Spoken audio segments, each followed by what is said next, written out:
Hey there, quirky peeps! Welcome back to our channel. Today we're about to unravel the mind-boggling tale behind Nicolas Cage's astonishing appearance as Superman in the Flash movie. What seemed like a random cameo holds the key to an unmade Superman film, tantalizingly connecting the threads of DC's multiverse. So, in this Flash movie, they sprinkled in several DC cameos. Some were from more recent portrayals like Ben Affleck's Batman and Gal Gadot's Wonder Woman.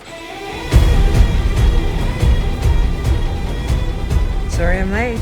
Others got a bit more creative, using CGI to bring back past Superman and Supergirl actors like Christopher Reeve, George Reeves, and Helen Slater.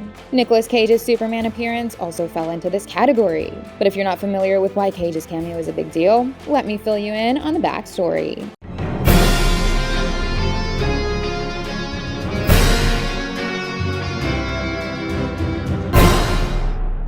Cage's cameo in The Flash isn't just a random stunt. It's actually a nod to a Superman movie that never saw the light of day. Remember Tim Burton, the director who gave us those quirky Batman movies with Michael Keaton? What are you? I'm Batman. Well, after those outings, Burton got intrigued by the world of DC Comics yet again. This time, he signed up to direct a movie called Superman Lives. This flick was based on Superman, and it had a script penned by Kevin Smith. Even cooler, it had Nicolas Cage lined up to play the lead role. They got as far as pre-production stuff, like screen tests and schedules, but then the script hit a rough patch. Warner Bros. Struggled to lock down a solid final version of the story. This mess led to Burton walking away and working on Sleepy Hollow instead. These studios become like these big corporations, and you're having to like design characters for Happy Meals before you design them for the film, you know? And with the director gone, Cage also left the project, and the whole movie ended up as an unrealized dream. It was like the Superman movie that almost happened but never did. That's where Cage's cameo in The Flash comes in. It's a confirmation that some version of this Superman story is a part of the DC multiverse. Now you might be curious about what Superman Lives would have been about if it actually got made. Even though it never made it past the pre-production stage, some juicy details have trickled out over the years. This movie was planned to take a lot of inspiration from a famous DC Comics plotline called The Death of Superman. You might have seen bits of this story in Henry Cavill's Superman journey in the DCEU. Zack Snyder's Batman vs. Superman Dawn of Justice and Zack Snyder's Justice League leaned into this arc, and Superman Lives would have followed suit. The plan was to bring in three big Superman villains from the comics: Lex Luthor, Brainiac, and Doomsday. Although the script went through several revisions, the bad guy's role stayed pretty consistent.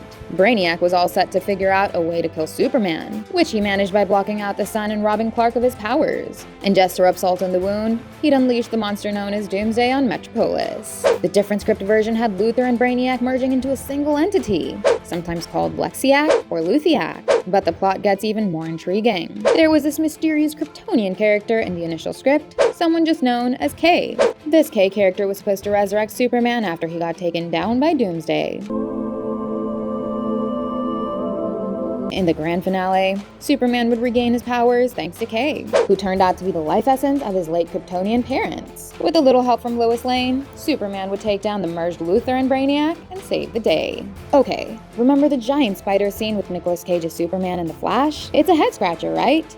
I mean, there's no famous spider-themed villain in Superman's Rogues Gallery. Well, this oddity has a neat tie-in with Superman Lives. You see, when Kevin Smith was working on the movie script, he had run his ideas by the film's producer, John Peters. Now, Peters had some specific must-haves for the Superman story. One of them was a scene where Superman fights a colossal spider in the final act. Smith obliged and wrote a scene with a massive spider named the Thanagarian Snare Beast. So, when you see Cage's Superman grappling with the spider in The Flash, it's a nod to this quirky detail from the cancelled Superman Lives script. But how did they bring Cage's Superman to life in The Flash? Most of the big cameos in the movie were done with CGI, giving them that ethereal quality. Cage's cameo, though, was a bit different. Even though it still had a CGI touch, it was actually filmed with Cage wearing a Superman suit. The director of The Flash, Andy Muschietti, spilled the beans in an interview. He mentioned that they decided to put Cage in the suit and shoot him on set. The suit was created by the same designer who worked on the costumes for Superman Lives, a person named Colleen Atwood. So, while the CGI made the scene pop, it's nice to know that Cage was physically present on set, even if it was for a short time.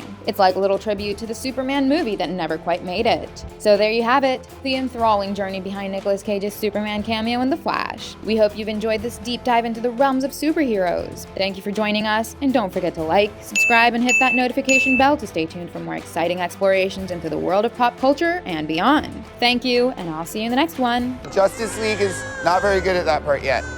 Trust me.